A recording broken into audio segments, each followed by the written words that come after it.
Hello friends, स्वागत है आपका हमारे यूट्यूब चैनल जीएस कैप्सूल में।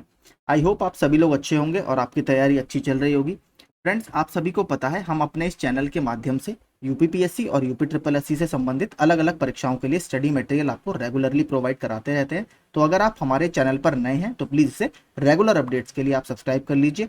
इसके अलावा करंट अफेयर्स वगैरह के वीडियोज़ भी मैं डेली बनाता रहता हूँ, तो आप जाकर वो हमारी प्लेलिस्ट में देख सकते हैं। तो हम ज्ञान मुद्रा पब्लिकेशन की बुक के 6 प्रैक्टिस सेट्स ऑलरेडी कवर कर चुके हैं, तो आप हमारी प्लेलिस्ट में जाकर ये सारे प्रैक्टिस सेट्स देख सकते हैं अगर आपने अभी तक नहीं देखे हैं। तो चलिए शुरू करते हैं। प्रैक्टिस सेट 7 हमारा पहला सेक्शन है हिंदी परिज्ञान और लेखन योग्यता। इनमें से हाथी का समानार्थी कौन सा नहीं है? तो देखिए, जो हस्त है ये हाथ का आपका समानार्थी होता है। बाकी हस्ती, दंती, करी, मतंग, इसके अलावा द्विरद, ये सभी हाथी के अन्य पर्याय वाची हैं। दिए गए वाक्यांश के लिए एक शब्द दीजिए। पहाड़ का निचला भाग, तो पहाड़ के निचले भाग को क्या कहा जाता है? उपत्यका। ऑप्शन डी इसका सही उत्तर होगा। और अधित्यका क्या होता है? पहाड़ के ऊपर की समतल भूमि को बोला जाता है अधित्यका। ठीक है, पहाड़ के ऊपर की समतल भूमि। इसमें देखिए एक और काफी इंपॉर्टेंट है आपका औरस। औरस क्या होता है? अपनी विवाहिता स्त्री से उत्पन्न पुत्र को बोला जाता है औरस। और औरस का विलोम शब्द बहुत आता है, क्या होता है? जारज। ठीक है, जारज याद रखिएगा। अगला, निम्न में से पुल्लिंग शब्द कौन सा है? तो पुल्लिंग इसमें कौन सा है? जो क्षेत्र शब्द है ये आपका पुल्लिंग शब्द है, बाकी सारे आपके स्त्रीलिंग शब्द हैं। निम्न में से कौन सा शब्द पुल्लिंग नहीं है? तो कौन सा पुल्लिंग नहीं है? जमुना जो शब्द है ये आपका स्त्रीलिंग शब्द है, पुल्लिंग नहीं है। बाकी यमुना के पर्यायवाची मैंने कल आपको सारे बता दिए थे। हीरा, अस्त्र और पीतल ये सारे पुल्लिंग शब्द, हाँ पुल्लिंग शब्द है। अप्राणीवाचक शब्दों के लिए लिंग का निर्णय का आधार क्या है? तो देखिए, एक तो उनके साथ कौन सी क्रिया यूज की गई है, इसके अलावा कौन सा विशेषण उनके साथ यूज किया गया है। दोनों तरीके से आप पता लगा सकते हैं। तो इसमें ए और बी दोनों आपके सही हैं। निम्न में से बंधु शब्द का बहुवचन रूप कौन सा है? तो आपका क्या है? बंधुओं। ठीक है, ऑप्शन ए। आदर देने व बड़प्पन हेतु किस वचन का प्रयोग किया जाता है? तो इसके लिए आपका बहुवचन प्रयोग किया जाता है। ठीक है, बहुवचन ऑप्शन ए। चमचमात चंचल नयन, बिच घूंघट पर झीन, मानहु सुर सरिता, विमल जल उद्यात युगमीन। तो देखिए, इसमें पूछा है आपसे कौन सा अलंकार है? तो इसमें उत्प्रेक्षा अलंकार है आपका। ठीक है, ऑप्शन ए उत्प्रेक्षा अलंकार। देखिए, अगर बात करें उत्प्रेक्षा अलंकार की तो क्या होता है? जहां उपमेय में उपमान की संभावना की जाए वहां पर उत्प्रेक्षा अलंकार होता है। उत्प्रेक्षा अलंकार किसका उदाहरण है? ये अर्थालंकार का उदाहरण है। अगर मैं बात करूं इसके कुछ और एग्जाम्पल आपको देने की, सखी सोहत गोपल के, उर गुंजन की माल, बाहर लसत मन पिए, दावा नल की ज्वाल। तो यहां पर आपका इसमें भी उत्प्रेक्षा अलंकार है। इसके अलावा खंजरीर नहीं लख परत, कुछ दिन साची बात, बाल द्रगन समहीन को, करन मनो तप जात। इसमें भी आपका उत्प्रेक्षा अलंकार है। तो अगर आपसे ये दोनों पूछे तो ये भी आप पढ़ लीजिए। निम्नलिखित में कौन सा श्रृंखला मूलक अलंकार नहीं है?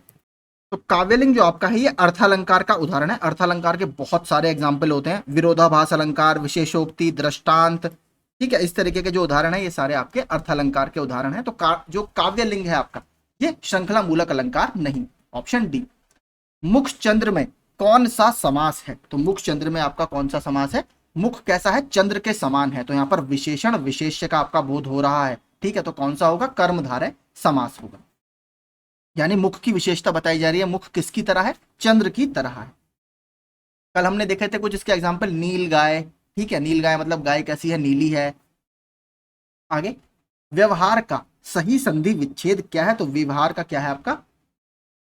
पी प्लस अव प्लस हार। आपका ये जो है ऑप्शन ए, ये आपका इसका सही वर्ण विच्छेद है, संधि विच्छेद है। नायक का संधि विच्छेद इनमें से कौन सा है? तो मैंने आपको बताया था आय आय अव आव वाली जो आवारी संधि होती है, कौन सी संधि होती है? ये अयादी स्वर संधि होती है। इसमें क्या है? न प्लस अक। ठीक है, आय आय अव आव इसमें आपको दिखाई देगा। तो जैसे पावन, पवन, ये सभी आपके एग्जाम्पल अयादी स्वर संधि के हैं। तो न प्लस अक, ये आपका क्या बन जाएगा? नायक। आगे, इसके अलावा देखिए, अगर नयन आपसे पूछे, ने बहुत पूछता है, तो नयन में क्या होगा? एक मात्रा आएगी, ने प्लस अन, नयन। ठीक है, ने प्लस अन याद रखिएगा, नयन।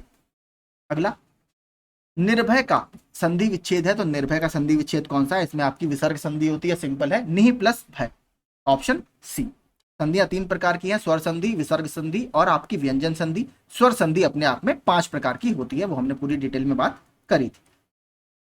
गीतांजलि का सही संधि विच्छेद है तो ये सिंपल है आपका, गीत प्लस अंजलि। ठीक है, गीत प्लस अंजलि। हमने कल भी इस तरीके का एक शब्द देखा था, पुष्पांजलि, पुष्प प्लस अंजलि। तो गीत प्लस अंजलि, गीता नहीं होगा, गीत प्लस अंजलि होगा। छोटा और बड़ा छोटा और अंग मिलकर क्या बना देंगे, आ बना देंगे। अब देखते हैं गद्यांश। आधुनिक मानव की चिंतन प्रक्रिया पर भी विज्ञान ने गहरा प्रभाव डाला है। आस्था और श्रद्धा के स्थान पर तर्क और बुद्धि की प्रतिष्ठा से ही परंपरागत मूल्यों पर प्रश्न चिन्ह लगा है। किंतु इस तथ्य का एक दूसरा पहलू भी है। वैज्ञानिक चिंतन ने देश की जो दूरियां कम कर दी हैं, उसे मानव मानव में अंतर घटा है, जिससे कई पुराने मूल्यों को ही नए आयाम मिले हैं। जो सहयोग छोटे से ग्राम या समाज तक सीमित था, अब विश्वव्यापी बनता जा रहा है, जिसे परिणाम स्वरूप अंतरराष्ट्रीयतावाद पर अधिक बल दिया जाने लगा है। युद्ध से पहले अधिक गर्हित ठहराया जाने लगा है। समता भी अधिक महत्वपूर्ण मूल्य हो गया है। इसलिए यह कहना तो उचित नहीं जान पड़ता कि नए मूल्यों का विकास नहीं हुआ, किंतु संप्रति इतना अवश्य है कि कोई नया मूल्य इतना व्यापक नहीं हो सका कि पूरी मूल्य व्यवस्था दे सके। अधिकांश नवीनता पुरातन के संशोधन में ही रही है। तो अब देखते हैं हमारे कौन कौन से प्रश्न हैं। पहला, विज्ञान ने हमारी चिंतन प्रक्रिया पर किस प्रकार का प्रभाव डाला है। तो देखिए इसमें क्या है, हम अपने परंपरागत मूल्यों और तर्क और बुद्धि की कसौटी पर परखने लगे। जो हमारी ट्रेडिशनल वैल्यूज हैं उनको हम तर्क यानी लॉजिक, रीजन के आधार पर परखने लगे हैं। क्या क्या हम जो पहले से करते आ रहे हैं वो सही था। वैज्ञानिक चिंतन से क्या परिवर्तन हुआ है। तो अगर हम बात करें वैज्ञानिक चिंतन से क्या परिवर्तन हुआ है, हमारी भौतिक दूरियां सिमट जाने से विश्व की मानव परिकल्पना साकार हुई है। फलस्वरूप अंतरराष्ट्रीयता की भावना का विकास हुआ है। विज्ञान ने किन नए मूल्यों के निर्माण में सहयोग दिया है। तो किसके निर्माण में सहयोग दिया है, तो इसमें देखिए मनुष्य मनुष्य के बीच सभी प्रकार के भेदभाव को समता के धरातल पर ला खड़ा किया है। क्योंकि जो उसमें लाइन लिखी थी क्या थी कि ऐसा नहीं है किसी नए मूल्य का विकास नहीं हुआ। तो आपका ऑप्शन डी जो है यहां पर सही होगा। मनुष्य मनुष्य के बीच सभी प्रकार के भेदभाव मिटाकर समता के धरातल पर ला खड़ा किया है। अगला देखते हैं 18वां,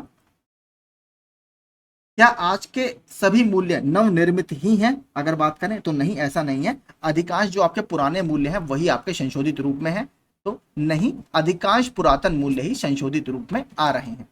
उपयुक्त गद्य अवतरण का उपयुक्त शीर्षक दें। तो इसमें क्या शीर्षक आपका सही होगा, इसका विज्ञान का महत्व, ऑप्शन ए, ये आपका ज्यादा बेहतर इसमें है। डपोर शंख मुहावरे का क्या अर्थ है। तो इसका क्या अर्थ होता है आपका बेसिर पैर की बातें करने वाला। ये हमने उसमें भी देखा था यूथ के प्रैक्टिस सेट में। आसमान से गिरा खजूर पर अटका, इसका क्या अर्थ है। देखिए जब एक मुसीबत से हटकर आप दूसरी मुसीबत में फंस जाते हैं तब एक नई मुसीबत में पड़ना, ऑप्शन बी। उच्छ्वास का तद्भव शब्द क्या होगा, ये भी हमने कर रखा है। तो इसका तद्भव क्या होगा, उच्छ्वास। ठीक है, उसास, ऑप्शन बी, सी माफ कीजिए, ऑप्शन सी।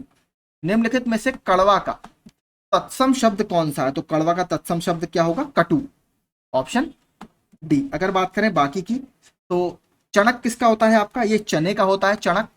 बात करें अगर कति का, तो कति किसका होता है, कई, किससे कई शब्द।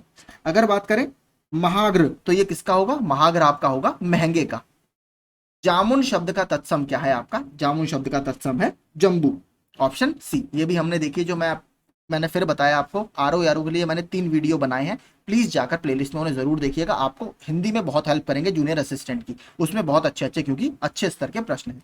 अमृत का पर्यायवाची नहीं है, सुधा है, अमी भी होता है, अमीय भी होता है, पीयूष भी होता है, लेकिन गरल किसका पर्यायवाची है, ये विष का पर्यायवाची है। गरल, हलाहल, विष, ये सारे आपके समानार्थी शब्द हैं। तो गरल आपका विष का पर्यायवाची है।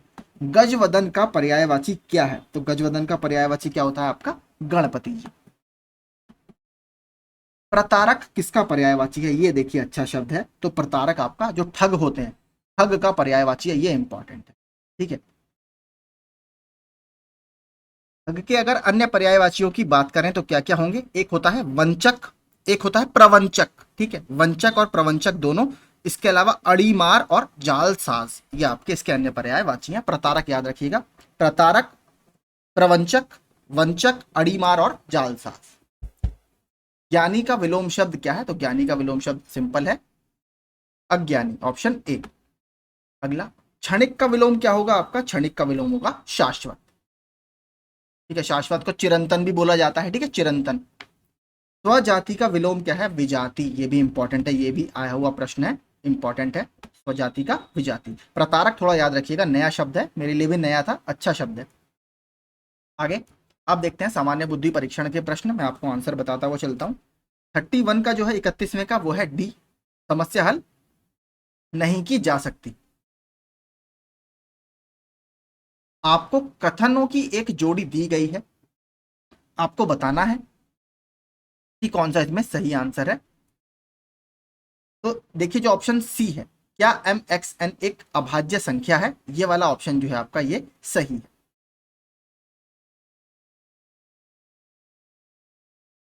अगला 33वां, आप स्क्रीनशॉट लेके चलिएगा आराम से। काव्या प्याली के ससुर के इकलौते पुत्र महेश का, महेश की प्याली का काव्या से क्या संबंध है? तो ये आपका ब्लड रिलेशन का प्रश्न है, इसका सही आंसर है माता, ऑप्शन सी। भाई 34वें का देखते हैं, 34वें का सही आंसर है ऑप्शन सी, 5। उस शब्द का चयन कीजिए जो समूह के बाकी शब्दों से मेल नहीं खाता। तो 35वें का क्या है? ऑप्शन बी, शूरवीर। आगे, वह विकल्प चुने जिसमें शब्दों के बीच वही संबंध है जो दिए गए शब्द युग्म के बीच है। तो आपका 36वें का क्या बनेगा? ऑप्शन सी, धातु और सिक्का। इसका स्क्रीनशॉट ले लीजिए आराम से आप। अगला 37वां देखते हैं। क्वेश्चन मार्क की जगह आपकी कौन सी संख्या आएगी? तो 37वें का जो सही आंसर है वो है ऑप्शन बी, 127। 38वां देखते हैं, 38वें का क्या है? Option A, 0.4। क्वेश्चन मार्क की जगह पूछा है आपसे। अगला 39वां, इसका ऑप्शन है ऑप्शन सी, ऑप्शन सी, ये वाला जो है। 40वां, कक्षा 11 की मध्यावधि परीक्षा में अगर 40वें की बात करें, इसका सही आंसर है ऑप्शन डी, 23%।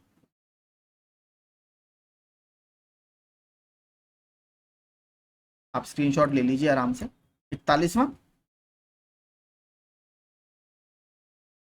कथन से स्पष्ट है कि, माफ कीजिए, दिए गए कथनों को ध्यान से पढ़ें यह मानते हुए कि कथनों में दी गई जानकारी सत्य है। तो 41वें की अगर बात करें तो ऑप्शन जो बी है, निष्कर्ष है कि राम सुंदर है।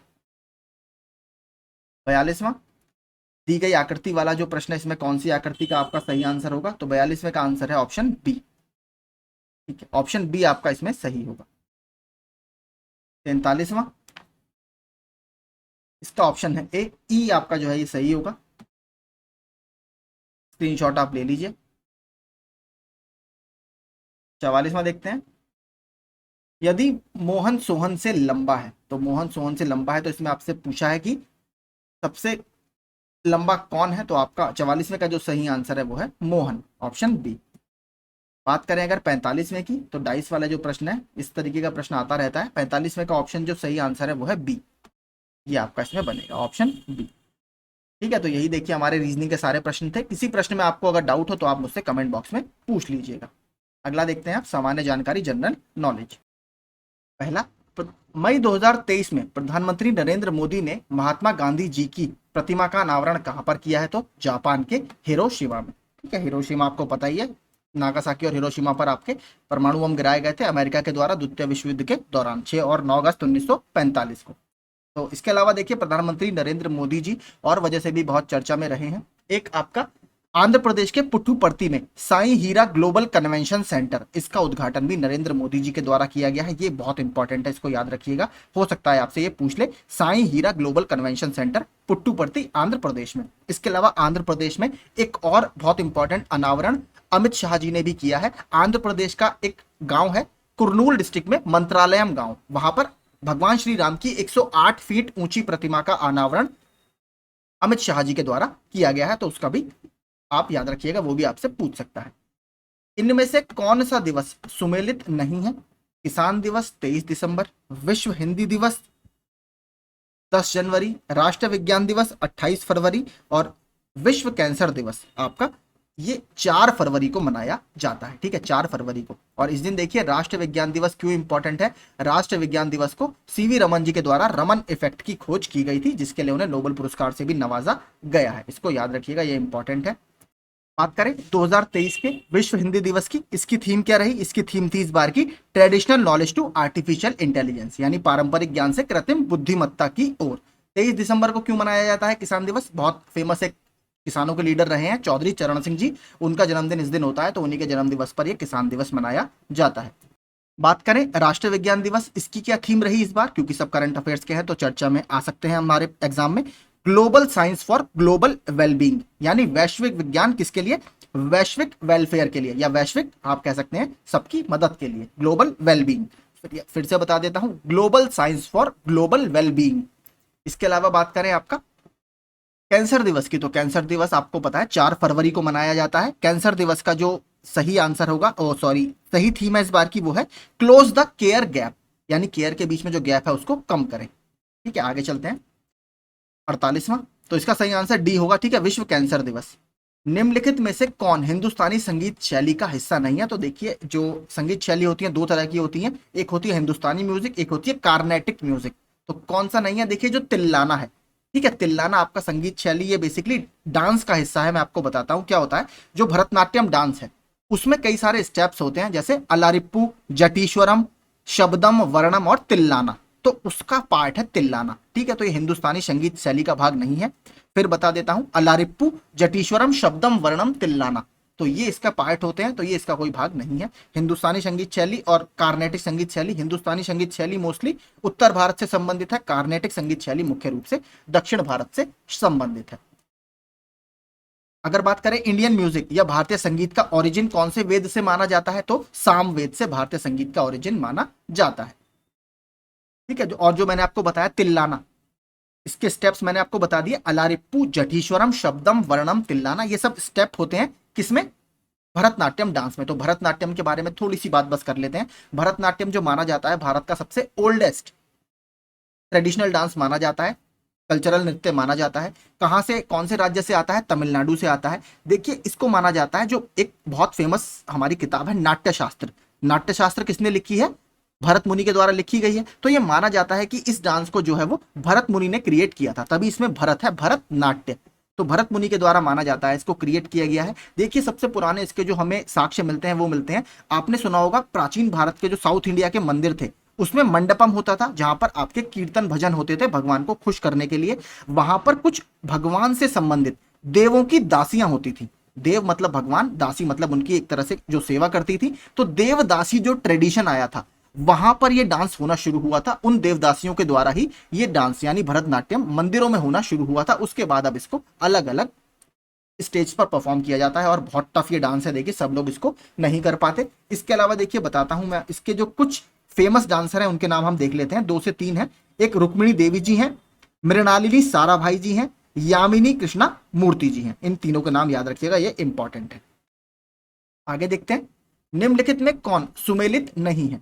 निसर्ग भारत, नरगिस फिलीपींस, सैंडी हाइती और केनेथ मोजाम्बिक। तो इसमें से देखिए कौन सा नहीं है सही आपका मिला हुआ। तो देखिए जो नरगिस है ये आपका सही नहीं है। नरगिस आपका कहाँ का था? ये आपका था म्यांमार का, ठीक है। म्यांमार में इसने तबाही मचाई थी। ये साइक्लोन्स के नेम है, चक्रवातों के नेम है। देखिए मैंने आपको बताया था चक्रवातों को हर क्षेत्र में अलग अलग नाम से जाना जाता है। अगर भारत में बात करें तो इनको चक्रवात या साइक्लोन बोला जाता है। अगर जापान के आसपास के क्षेत्र की बात करें, जो साउथ चाइना सी है, वहां पर इसको टाइफून के नाम से जाना जाता है। अगर बात करें ऑस्ट्रेलिया के कोस्ट पर, ऑस्ट्रेलिया के तट पर इसे विली विली के नाम से जाना जाता है। और अगर अमेरिका वगैरह के आसपास देखें तो वहां पर इसको हरिकेन्स बोला जाता है, ठीक है। और अमेरिका में जो लैंड के ऊपर आपने देखा होगा कॉनिकल शेप के कुछ तूफान आते हैं, उनको टॉर्नेडो बोला जाता है। वो ज्यादातर जमीन के ऊपर आपको देखने के लिए मिलेंगे, जो सारी छतें वगैरह वहां पर उड़ाकर ले जाते हैं। बहुत तेज स्पीड नापने के लिए मैंने आपको क्या बताया था, क्या कौन से स्केल का यूज किया जाता है? तो साफिर सिम्पसन स्केल का यूज किया जाता है। इसके अलावा विंड की वेलोसिटी के लिए एक और स्केल है, ब्यूफोर्ट स्केल। तो अगर आपसे पूछे तो दोनों ये स्पीड वगैरह को मापते हैं। आगे, गुजरात के किस व्यक्ति ने सत्याग्रह अगेंस्ट पॉल्यूशन आंदोलन स्टार्ट किया है? तो गुजरात के विरल देसाई जी के द्वारा ये स्टार्ट किया गया है।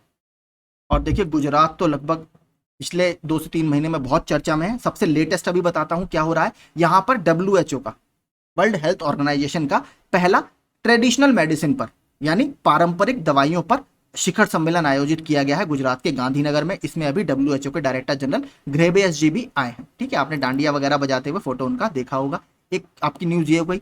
इसके अलावा गुजरात का पहला ग्रीन फील्ड एयरपोर्ट अभी लॉन्च किया गया है। कहां पर? राजकोट के पास है हीरासर एयरपोर्ट। उसको याद रखिएगा क्योंकि गुजरात का पहला ग्रीन फील्ड एयरपोर्ट है। देखिए, दो तरीके के एयरपोर्ट होते हैं, ग्रीन फील्ड और ब्राउन फील्ड। ब्राउन फील्ड वो होते हैं जो पुरानी किसी बिल्डिंग को रेनोवेट कर बनाए जाते हैं या पुराना किसी प्रोजेक्ट को रेनोवेट कर नए रूप में ढाला जाता है। जैसे आपका मध्य प्रदेश का रानी कमलापति स्टेशन, उसको पूरा चेंज किया गया है, तो वो एक ब्राउन फील्ड प्रोजेक्ट आप उसे कह सकते हैं। ग्रीन फील्ड होते हैं जो बिल्कुल नए सिरे से डेवलप किए जाते हैं। तो हीरासर एयरपोर्ट एक गुजरात का पहला ग्रीन फील्ड एयरपोर्ट है।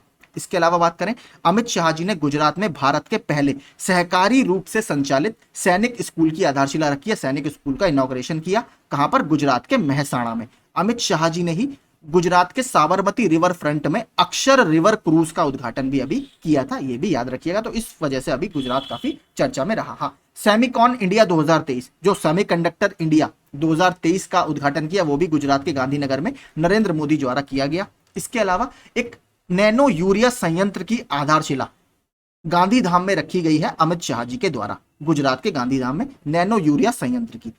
इसके अलावा देखिए, यूरिया से ही संबंध एक न्यूज और है, वो गुजरात की नहीं है। नरेंद्र मोदी जी ने कहां पर अभी यूरिया गोल्ड लॉन्च किया है? राजस्थान के उनके विजिट के दौरान उन्होंने यूरिया गोल्ड लॉन्च किया था। ठीक है, तो ये संबंधित कुछ करंट अफेयर्स थे। जनगणना 2011 के अनुसार उत्तर प्रदेश में कामगारों के विषय में निम्नलिखित में से कौन सा कथन सत्य है? तो अगर कामगारों के विषय की बात करें तो इसमें क्या सही है? तो जो ऑप्शन आपका बी है, उत्तर प्रदेश में सभी श्रेणियों में कामगारों की संख्या सर्वाधिक है। तो ये आपका इसमें ठीक स्टेटमेंट है। अगला देखते हैं 52वां।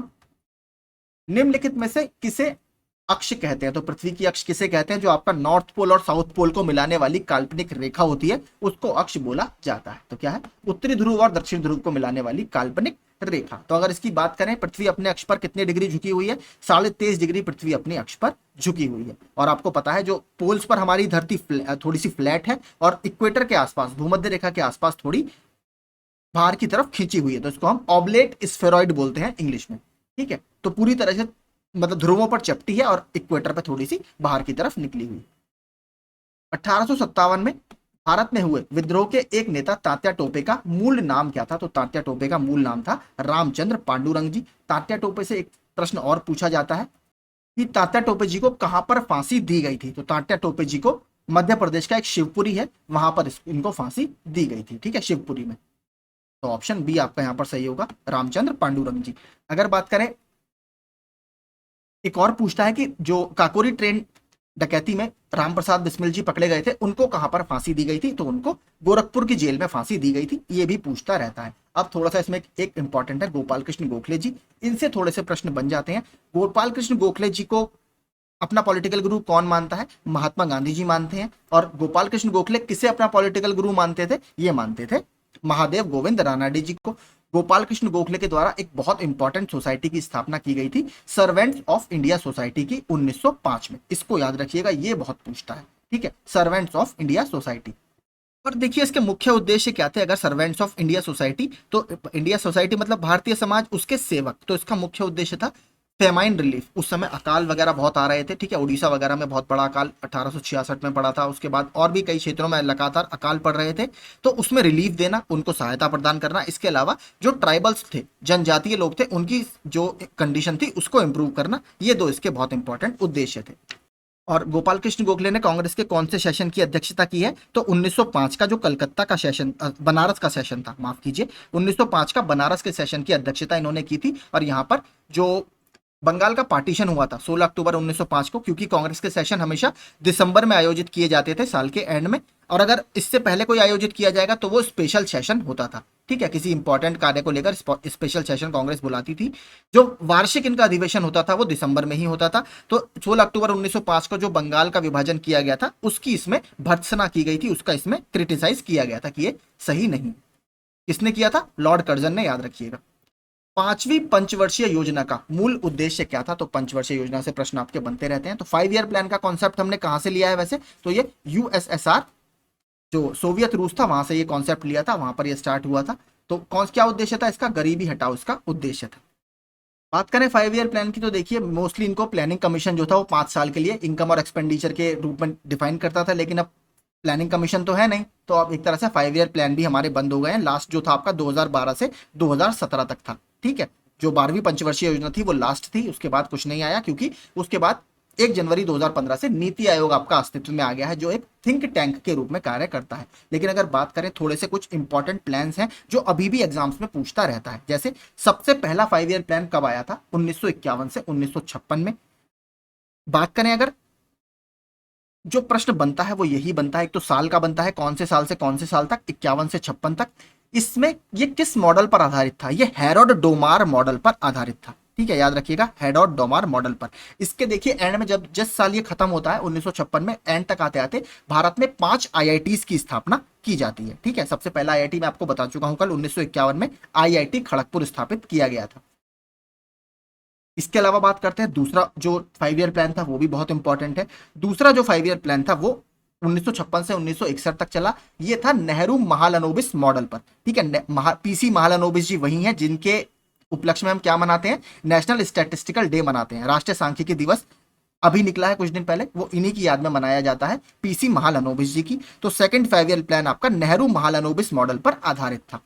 और आपको पता होगा देखिए तीसरा जो प्लान था वो 1961 से 66 तक था, लेकिन तीसरे 5 ईयर प्लान के दौरान 1965 में आपको पता होगा और 1962 वगैरह में हमारे क्या हुआ था? 62 में सीनो इंडियन वॉर होती है, इंडिया चाइना वॉर होती है, 1965 में हमारी पाकिस्तान के साथ वॉर होती है, जिसकी वजह से सरकार डिक्लेयर करती है प्लान हॉलीडेज, क्योंकि सरकार का बहुत ज्यादा खर्चा वहां पर हो जाता है। प्लान हॉलीडे मतलब इन दौरान 5 ईयर प्लान नहीं लाए गए। कौन कौन सा? 1966-67, 1967-68 और 1968-69, इस दौरान कोई 5 ईयर प्लान नहीं लाए गए थे, और ये पहला प्लान हॉलीडे था।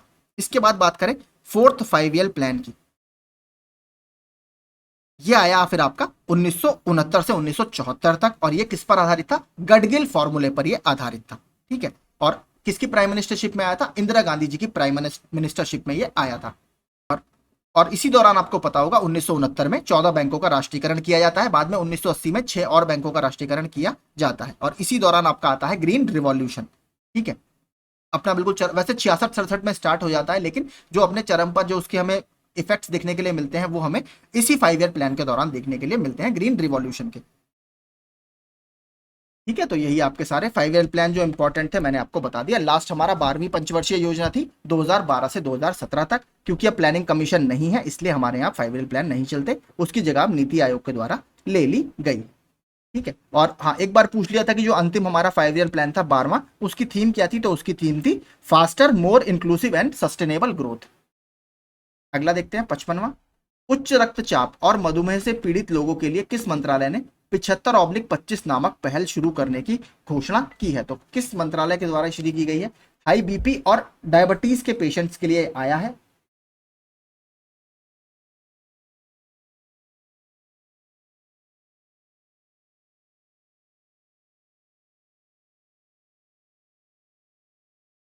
नीति के तहत उसकी बैठक कहां पर आयोजित की गई? नई दिल्ली में आयोजित की गई। तो इंडस वाटर ट्रीटी कब साइन हुई है भारत के बीच? तो इंडस वाटर ट्रीटी जो है वो, या सिंधु जो संधि है हमारे बीच में, 1960 में साइन हुई है। इसके तहत इंडिया जो है वो 20% पानी यूज कर सकता है इंडस, सतलुज और झेलम का, यानी सिंधु, सतलुज और झेलम का, और 80% पानी यूज कर सकता है रावी, ब्यास और चिनाब का, ठीक है। तो इसके तहत ये वाटर शेयरिंग एग्रीमेंट है इंडिया और पाकिस्तान के बीच में। इसके अलावा इंडिया यहाँ पर कोई भी स्टोरेज डैम नहीं बनाएगा। स्टोरेज मतलब जो पानी को रोकते हैं डैम, वो नहीं बनाएगा। Run of the river dam आप बना सकते हैं, जिसमें पानी कंटिन्यूअसली टरबाइन में से गिरकर आगे फ्लो होता रहता है, क्योंकि अगर इंडिया पानी रोक लेगा तो पाकिस्तान में पानी की समस्या हो सकती है। इसलिए आपका जो स्थायी सिंधु आयोग है उसने ये कहा था आप 20% पानी इंडस, सतलुज और झेलम का यूज कर सकते हो, 80% पानी चिनाब, रावी और ब्यास का यूज कर सकते हो, लेकिन आप इसके ऊपर स्टोरेज डैम नहीं बनाओगे, run of the river dam बना सकते हो, ठीक है। तो यही संबंधित कुछ फैक्ट्स है। और हाँ, इसको नेगोशिएट कौन करता है? इस ट्रीटी को वर्ल्ड बैंक के द्वारा ये नेगोशिएट की गई थी, ठीक है, वर्ल्ड बैंक के द्वारा। आगे 57वां, भारतीय संविधान के किस अनुच्छेद के तहत अवशिष्ट शक्तियां केंद्र के पास हैं? तो देखिए जो 245 से 255 तक के हमारे आर्टिकल्स हैं संविधान में, वो केंद्र और राज्य के बीच में जो विधायी संबंध है, लेजिस्लेटिव रिलेशंस हैं, उसके बारे में बात करते हैं। तो जो अनुच्छेद 249 है वो ये कहता है कि जो आपकी लिस्ट है, यूनियन लिस्ट, स्टेट लिस्ट और कॉन्करेंट लिस्ट, यानी केंद्र सूची, संघ सूची या फिर राज्य सूची और समवर्ती सूची। इसमें देखिए जो कहीं भी विषय नहीं होता, ठीक है, वो कहां पर आएगा, वो हमेशा केंद्र सरकार के पास रहेगा। उसको माना जाता है रेसिडुअरी पावर, मतलब उस पर कानून बनाने का अधिकार केवल संसद को है, उसमें कानून बनाने का अधिकार राज्यों के पास नहीं है। इसको बोला जाता है रेसिडुअरी पावर। ये जो प्रोविजन हमने लिया है, ये लिया है कनाडा के संविधान से। इसीलिए भारत को बोला जाता है कि भारत एक संघ तो है, लेकिन भारत में केंद्र हमेशा ज्यादा मजबूत है, यानी federation with a strong centralising tendency. मतलब फेडरेशन तो है, संघ तो है, संघीय ढांचा तो है, लेकिन जो केंद्र की तरफ है हमारे संविधान का झुकाव ज्यादा है, यानी केंद्र के पास शक्तियां ज्यादा है। अगला, और हाँ, इससे संबंधित एक बहुत इंपॉर्टेंट केंद्र राज्य संबंध से एक आयोग बहुत फेमस है, क्या, सरकारिया कमीशन। इसको जरूर याद रखिएगा। तो देखिए इसमें जो प्रश्न आता है वो ये आता है कि जो सरकारिया कमीशन है, ठीक है, सरकारिया कमीशन के मेंबर्स कौन कौन थे। तो देखिए सरकारिया कमीशन के जो चेयरपर्सन थे वो थे जस्टिस RS सरकारिया, यानी राजेंद्र सिंह सरकारिया, और ये कमीशन 1983 में बनाया गया था, इसको भी याद रखिएगा। इसके अलावा देखिए इसमें दो बहुत इंपॉर्टेंट मेंबर थे, श्री बी शिवारमन जी और डॉक्टर SR सेन जी। ठीक है, टोटल इसमें 3 मेंबर थे। और आपको याद होगा बी शिवारमन जी कौन है, बी शिवारमन जी वही है जिनकी संस्तुति के आधार पर इसकी स्थापना की गई है, नाबार्ड की स्थापना की गई, नाबार्ड एक्ट 1981 के तहत, याद रखिएगा। ठीक है, इन्हीं की सिफारिशों के आधार पर नाबार्ड की स्थापना भी की गई थी और ये सरकारिया कमीशन के मेंबर थे। ठीक है, तो याद रखिएगा अगर आपसे नाबार्ड पूछे तो नाबार्ड बी शिवारमन कमेटी की सिफारिशों के आधार पर ही बनाया गया था। 1982 में नाबार्ड एक्ट आता है, कमेटी 81 में बन जाती है। ठीक है, आगे चलते हैं।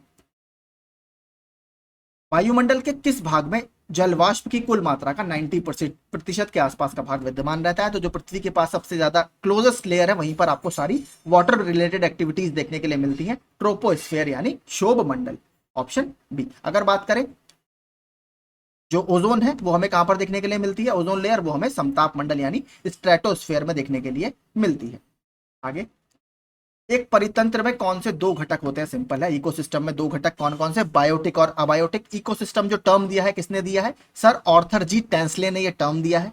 इकोसिस्टम कितने तरीके का होता है, देखिए 2 इकोसिस्टम बहुत इंपॉर्टेंट है, एक है जलीय इकोसिस्टम, एक है स्थलीय इकोसिस्टम। जलीय इकोसिस्टम के 2 भाग हैं, लैंटिक और लोटिक, याद रखिएगा, लैंटिक और लोटिक पूछ लेता है सवाल। आई थिंक लोटिक का आया था कि लोटिक इकोसिस्टम क्या होता है। देखिए जलीय इकोसिस्टम के 2 टाइप, लैंटिक और लोटिक। लोटिक होता है आपका जो बहता हुआ पानी है, ठीक है, नदी, ठीक है, झरना, इस टाइप का जो इकोसिस्टम होगा यानी जो फ्लोइंग वाटर होगा उसको बोला जाता है लोटिक इकोसिस्टम। लैंटिक होता है जो स्टैटिक या रुका हुआ पानी होता है, झील वगैरह, तालाब वगैरह, इसको लैंटिक इकोसिस्टम बोला जाता है, तो याद रखिएगा। इसके अलावा इकोसिस्टम से ही एक चीज और है, इकोलॉजी संबंध है। इकोलॉजी जो शब्द है वो किसने दिया है, इकोलॉजी शब्द अर्नेस्ट हैकल के द्वारा दिया गया है, इसको भी याद रखिएगा। तो इकोसिस्टम आर्थर जी टेंसले। क्या क्या घटक होते हैं, बायोटिक कंपोनेंट और अबायोटिक कंपोनेंट। बायोटिक में क्या आ जाएंगे आपके, जीवीय घटक में पेड़ पौधे, जीव जंतु, ये सारे बायोटिक में आते हैं।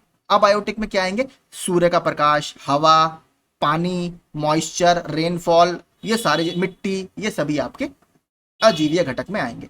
प्रार्थना समाज के संस्थापक कौन थे, तो प्रार्थना समाज के संस्थापक थे आपके आत्माराम पांडुरंग जी, ऑप्शन ए, आत्माराम पांडुरंग। और इसी की तरह देखिए एक और था प्रार्थना समाज की तरह, देव समाज। देव समाज की स्थापना किसने की है, शिव नारायण अग्निहोत्री ने, उसको भी याद रखिएगा, वो भी पूछ लेता है मैचिंग में। तो प्रार्थना समाज आत्माराम पांडुरंग, देव समाज शिव नारायण अग्निहोत्री। आगे चलते हैं, तो ऑप्शन ए इसमें सही होगा। मई 2023 में पुरुषों की जेवलिन रैंकिंग में दुनिया के नंबर 1 खिलाड़ी कौन बने हैं, भारत के नीरज चोपड़ा जी। मुख्य न्यायाधीश की अनुपस्थिति में, मुख्य न्यायाधीश की अनुपस्थिति में राष्ट्रपति किसके समक्ष शपथ लेता है, तो ये सर्वोच्च न्यायालय के वरिष्ठ न्यायाधीश या जो सीनियर मोस्ट जज होते हैं सुप्रीम कोर्ट के, उनके साथ ये शपथ लेते हैं। अगला, लाल दरवाजा मस्जिद, जंजीरी मस्जिद, जामी मस्जिद और अटाला मस्जिद कहां पर है, तो ये जौनपुर में स्थित है। जौनपुर में शर्की राजवंश के टाइम में ये बनवाई गई हैं। अगर बात करें जौनपुर शहर की स्थापना किसने की है, तो जौनपुर शहर की स्थापना फिरोज शाह तुगलक ने की थी। किसके नाम पर, तो मोहम्मद बिन तुगलक के कजन थे फिरोज शाह तुगलक। मोहम्मद बिन तुगलक के बचपन का नाम था जौना खान, उन्हीं के नाम पर यह जौनपुर शहर की स्थापना उत्तर प्रदेश में की गई है। जौनपुर को शिराज ए हिंद या पूर्व का शिराज भी कहा जाता है, इसको भी याद रखिएगा, शिराज ए हिंद या पूर्व का शिराज। तो यहाँ पर मैंने आपको बताया शर्की राजवंश राज किया करता था। शर्की राजवंश की स्थापना किसने की है? सन 1394 में मलिक सरवार के द्वारा की गई है, याद रखिएगा, मलिक सरवार के द्वारा। और सबसे इंपॉर्टेंट रूलर इस डायनेस्टी के कौन रहे, इस वंश के कौन रहे हैं? तो वो रहे हैं इब्राहिम शाह। तो एक बार पूछ लिया था, जो अटाला मस्जिद है उसका निर्माण किसने पूरा कराया है? जो आपके प्रश्न में भी दिया हुआ है अटाला मस्जिद। तो अटाला मस्जिद का निर्माण को इब्राहिम शाह के द्वारा ही पूरा कराया गया था, और इनके टाइम में ही जो जौनपुर वाला आर्किटेक्चर है, यहाँ की स्थापत्य कला एक नए चरम पर पहुंच गई थी। इसके अलावा लाल दरवाजा जो मस्जिद है, इसको किसने बनवाया है? इसको महमूद शाह के द्वारा बनवाया गया है। ठीक है, अटाला मस्जिद इब्राहिम शाह और लाल दरवाजा मस्जिद महमूद शाह। इसके अलावा अगर बात करें, जो जामी मस्जिद है वो किसने बनवाई है? जामी मस्जिद आपके हुसैन शाह के द्वारा बनवाई गई है। और हुसैन शाह क्यों इंपॉर्टेंट है? हुसैन शाह इस डायनेस्टी के अंतिम रूलर थे, याद रखिएगा, इस वंश के अंतिम रूलर यही हैं। ये भी प्रश्न पूछा हुआ है कि शर्की राजवंश के अंतिम रूलर कौन थे? तो हुसैन शाह, इन्होंने ही बनवाई है कौन सी? जामी मस्जिद। ठीक है, आगे चलते हैं। वरिष्ठ तीर्थ यात्रियों को मुफ्त हवाई यात्रा प्रदान करने वाला भारत का पहला राज्य कौन बना है? तो वो बना है मध्य प्रदेश, अभी हाल ही में बना है। ठीक है, मध्य प्रदेश के ही शहडोल डिस्ट्रिक्ट के लालपुर गांव से नरेंद्र मोदी जी ने अभी राष्ट्रीय सिकल सेल एनीमिया उन्मूलन मिशन लॉन्च किया है। कब तक हमने इसका टारगेट रखा है? 2047 तक हमने इसको एलिमिनेट करने का टारगेट रखा है। वहां से उन्होंने 5 लगभग वंदे भारत एक्सप्रेस को हरी झंडी भी दिखाई है मध्य प्रदेश में जाकर ही। इसके अलावा मध्य प्रदेश का इंदौर नगर निगम अभी फिर से चर्चा में है। वैसे तो सबसे साफ नगर निगम माना जाता है। तो अभी देखिए, एक चीज होती है ईपीआर क्रेडिट। ईपीआर मतलब एक्सटेंडेड प्रोड्यूसर रेस्पॉन्सिबिलिटी क्रेडिट। आप ईपीआर क्रेडिट करके याद रखिएगा। तो भारत का पहला नगर निगम या अर्बन सिविक बॉडी बन गया है इंदौर नगर निगम, जिसको ईपीआर सर्टिफिकेट या ईपीआर क्रेडिट भारत में दिया गया है। ठीक है, फिर याद रखिएगा, एक्सटेंडेड प्रोड्यूसर रेस्पॉन्सिबिलिटी यानी ईपीआर क्रेडिट नगर निगम को किसको दिया गया है? इंदौर नगर निगम को दिया गया है। भारत का पहला नगर निगम है। वैश्विक बौद्ध सम्मेलन का आयोजन भारत में पहली बार कहां पर किया गया? तो पहली बार किया गया था नालंदा में। नालंदा यूनिवर्सिटी सबको पता ही है, बहुत फेमस है। नालंदा विश्वविद्यालय की स्थापना किसने की थी? कुमारगुप्त प्रथम के द्वारा इसकी स्थापना की गई थी, जो कि एक गुप्त वंश के शासक थे। और उस समय देखिए, बहुत बड़ी लाइब्रेरी यहाँ पर मानी जाती थी, और लगभग कहा जाता है कि 10,000 गाँव के रेवेन्यू से ये चलता था, तो बहुत बड़ा था। लेकिन बाद में इसको खत्म किसने किया? तो इख्तियारुद्दीन मोहम्मद बिन बख्तियार खिलजी के द्वारा इसको पूरा नष्ट कर दिया गया, और बहुत हमारी सांस्कृतिक विरासत इसमें नष्ट भी हो गई थी। ठीक है, तो नालंदा इंपॉर्टेंट पॉइंट यही पूछता है ज्यादातर, किसने स्थापना की है? तो कुमारगुप्त प्रथम के द्वारा इसकी स्थापना की गई है। और खत्म किसने किया इसको? इख्तियारुद्दीन मोहम्मद बिन बख्तियार खिलजी ने। अब बात करते हैं कंप्यूटर के प्रश्नों की। इंटरनेट पर पासवर्ड शब्द के उपयोग के लिए एक प्रक्रिया सामग्री का उपयोग किया जाता है, ताकि पासवर्ड शब्द को आसानी से अवरोध ना किया जा सके। तो इसको क्या बोला जाता है? तो इसको बोला जाता है आपका कोडिंग। ठीक है, ऑप्शन डी। किस नेटवर्क टोपोलॉजी में किसकी संचरण गति उच्चतम होती है? तो किसकी ट्रांसमिशन स्पीड सबसे ज्यादा है? तो जो लैन है आपका, लोकल एरिया नेटवर्क, इसकी सबसे ज्यादा स्पीड होती है। कंप्यूटर के संदर्भ में जिस तरीके से कोई विरोधी सिस्टम में प्रवेश कर सकता है और संभावित रूप से क्षति का कारण बन सकता है, उसे क्या कहते हैं? तो इसको क्या कहा जाता है? इसको कहा जाता है अटैक सरफेस, हमला सतह या अटैक सरफेस। निम्नलिखित में से कौन सा एल्गोरिदम का ग्राफिकल प्रतिनिधित्व है? तो क्या है आपका जो फ्लो चार्ट होता है, ये इसका ग्राफिकल रिप्रेजेंटेशन होता है। इंटरनेट से आपको कंप्यूटर में किए जाने वाले फाइलों के स्थानांतरण को क्या कहा जाता है? तो इंटरनेट से जो आप करते हैं, तो इसको क्या करते हैं? आप डाउनलोड करते हैं। ठीक है, ऑप्शन ए। डाटा रूपांतरण के साथ क्या सही नहीं है? तो डेटा रूपांतरण के साथ इसमें से क्या सही नहीं है? एक संस्करण से दूसरे संस्करण में अनुवाद, ट्रांसलेशन इसमें नहीं होता। अगला, कंप्यूटर प्रणाली में सीडी रोम द्वारा क्या दर्शाया जाता है? तो सीडी रोम द्वारा आपका क्या है? Compact disc read only memory. तो इसको क्या दर्शाया जाएगा? ऑप्टिकल डिस्क को। यह भी हमने किया हुआ है प्रश्न पहले। किसी नॉर गेट को सार्वभौमिक लॉजिक गेट कहा जाता है, क्यों? तो क्यों कहा जाता है? क्योंकि इसका उपयोग किसी अन्य प्रकार के गेट की आवश्यकता के बिना किया जा सकता है। तो ऑप्शन ए जो है ये आपका सही होगा। इनमें से कौन सा यंत्र कंप्यूटर के लिए एक इनपुट तथा आउटपुट दोनों की भांति कार्य कर सकता है? तो क्या करता है आपका? मोडेम। मोडेम की फुल फॉर्म क्या है? Modulator, demodulator. किसी संसाधक द्वारा प्रति सेकंड की जा सकने वाली संक्रियाओं की संख्या का निर्धारण किसके द्वारा किया जाता है? इसे मेगाहर्ट्ज या गीगाहर्ट्ज में व्यक्त किया जाता है। तो प्रोसेसर वाला ये भी हम देख चुके हैं, क्या कहा जाता है? इसे क्लॉक स्पीड कहा जाता है। और इसकी इन्होंने ऊपर लिखा है, देखिए, इसको भी याद रखिएगा, स्पीड को मेगाहर्ट्ज या गीगाहर्ट्ज में नापा जाएगा। स्प्रेडशीट में जटिल गणनाओं को सेट करने का एक आसान तरीका क्या है? तो किसके सहायता से स्प्रेडशीट में, यानी एमएस एक्सेल वगैरह में आप सेट कर सकते हैं? फंक्शंस की सहायता से। कंप्यूटर की दूसरी पीढ़ी किस पर आधारित थी? तो पहली पीढ़ी थी वैक्यूम ट्यूब्स या निर्वात ट्यूब पर आधारित, दूसरी पीढ़ी थी ट्रांजिस्टर्स पर आधारित, तीसरी पीढ़ी थी इंटीग्रेटेड सर्किट्स पर आधारित। तो दूसरी पूछा है आपसे ट्रांजिस्टर, इसमें सही आंसर होगा। निम्नलिखित में कौन सा एक कंप्यूटर को संक्रमित करने वाला वायरस नहीं है? तो क्या नहीं है आपका? देखिए जो नॉर्टन है आपका, नॉर्टन आपका एंटीवायरस का उदाहरण है, ठीक है, नॉर्टन एंटीवायरस है। विंडोज की कीबोर्ड में एस्केप कुंजी का उपयोग नहीं किया जाता है, तो किसके लिए नहीं किया जाता? एक चुनिंदा कमांड चलाने के लिए इसका उपयोग नहीं किया जाता। अगला 80वां और अंतिम प्रश्न कंप्यूटर का, ईमेल प्राप्त करने के लिए कौन सा प्रोटोकॉल उपयोग में आता है? ये भी हमने एसएससी की प्रश्न में किया था। देखिए प्राप्त करने के लिए बात कर रहा है, इसमें आपका POP3 आता है, ठीक है, POP3 पोस्ट ऑफिस प्रोटोकॉल, ठीक है, पोस्ट ऑफिस प्रोटोकॉल 3। HTTP की फुल फॉर्म क्या थी? Hyper text transfer protocol. FTP file transfer protocol. SMTP simple mail transfer protocol. ठीक है, अब देखते हैं हम उत्तर प्रदेश से संबंधित प्रश्न। पहला, धुरिया लोक नृत्य है, तो ये यूपीपीसीएस का प्रश्न आया हुआ है। आपका धुरिया बुंदेलखंड का एक लोक नृत्य है, फोक डांस है।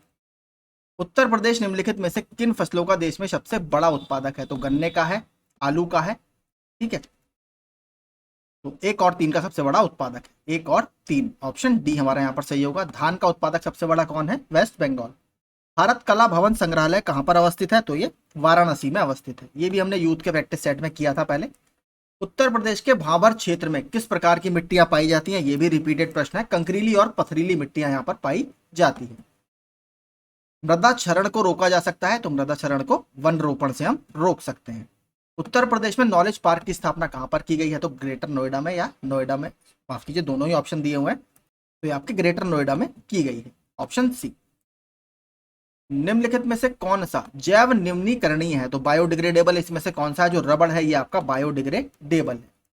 6 अप्रैल 2023 को उत्तर प्रदेश के सीएम योगी आदित्यनाथ ने किस स्थान पर गीले कूड़े से बायो कंप्रेस्ड नेचुरल गैस बनाने के प्लांट का वर्चुअल उद्घाटन किया है? अच्छा प्रश्न है, देखिए यूपी स्पेशल का। तो ये आपके सुथनी में इसकी आधारशिला रखी गई थी, ठीक है, सुथनी में। सुथनी कहां पर है? ये आपका सहजनवा तहसील है, गोरखपुर में, ठीक है, वहां पर ये फाउंडेशन स्टोन इसका रखा गया है। उत्तर प्रदेश में जैन और बौद्ध दोनों धर्मों का प्रसिद्ध तीर्थ कौन सा है? तो सिंपल है आपका कौशाम्बी, ठीक है, मैंने बताया था आपको। ये भी हमने सब, इसमें ज्यादातर प्रश्न वहीं के उठाकर इन्होंने दिए हैं यूपी स्पेशल के। सारनाथ क्यों फेमस है? सारनाथ में गौतम बुद्ध ने अपना पहला उपदेश दिया था 5 अपने शिष्यों को। कुशीनगर क्यों प्रसिद्ध है? यहाँ पर उन्हें महापरिनिर्वाण की प्राप्ति हुई थी या उनकी डेथ हो गई थी। किसकी राजधानी था? ये मल्ल महाजनपद की राजधानी था। कौन सा स्तूप है यहाँ पर? यहाँ पर रामभर स्तूप मौजूद है। बात करें कौशाम्बी की, तो कौशाम्बी भी किस महाजनपद की राजधानी था? कौशाम्बी वत्स महाजनपद की राजधानी था, ठीक है, वत्स महाजनपद की। आगे, उत्तर प्रदेश के किस जिले में यूरेनियम के सीमित भंडार है? तो मैंने आपको बताया था ललितपुर एकमात्र ऐसा जिला है जहां पर हमें इसके भंडार मिलते हैं, बहुत सीमित मात्रा में। और इसके अलावा ललितपुर का एक और बहुत इंपॉर्टेंट क्षेत्र है सोनराई क्षेत्र, वो किसके लिए फेमस है? वो तांबे के लिए फेमस है। इसके अलावा उत्तर प्रदेश का सबसे छोटा वन्यजीव अभ्यारण्य महावीर स्वामी वन्यजीव अभ्यारण्य ललितपुर जिले में ही स्थित है। आगे चलते हैं। उत्तर प्रदेश की जनसंख्या अधिक है, तो उत्तर प्रदेश की जनसंख्या किससे अधिक है? अगर हम देखेंगे तो बांग्लादेश, जापान और इंडोनेशिया से अधिक है। तो इसमें क्या सही होगा? आपका ऑप्शन सी हमारा यहां पर सही होगा।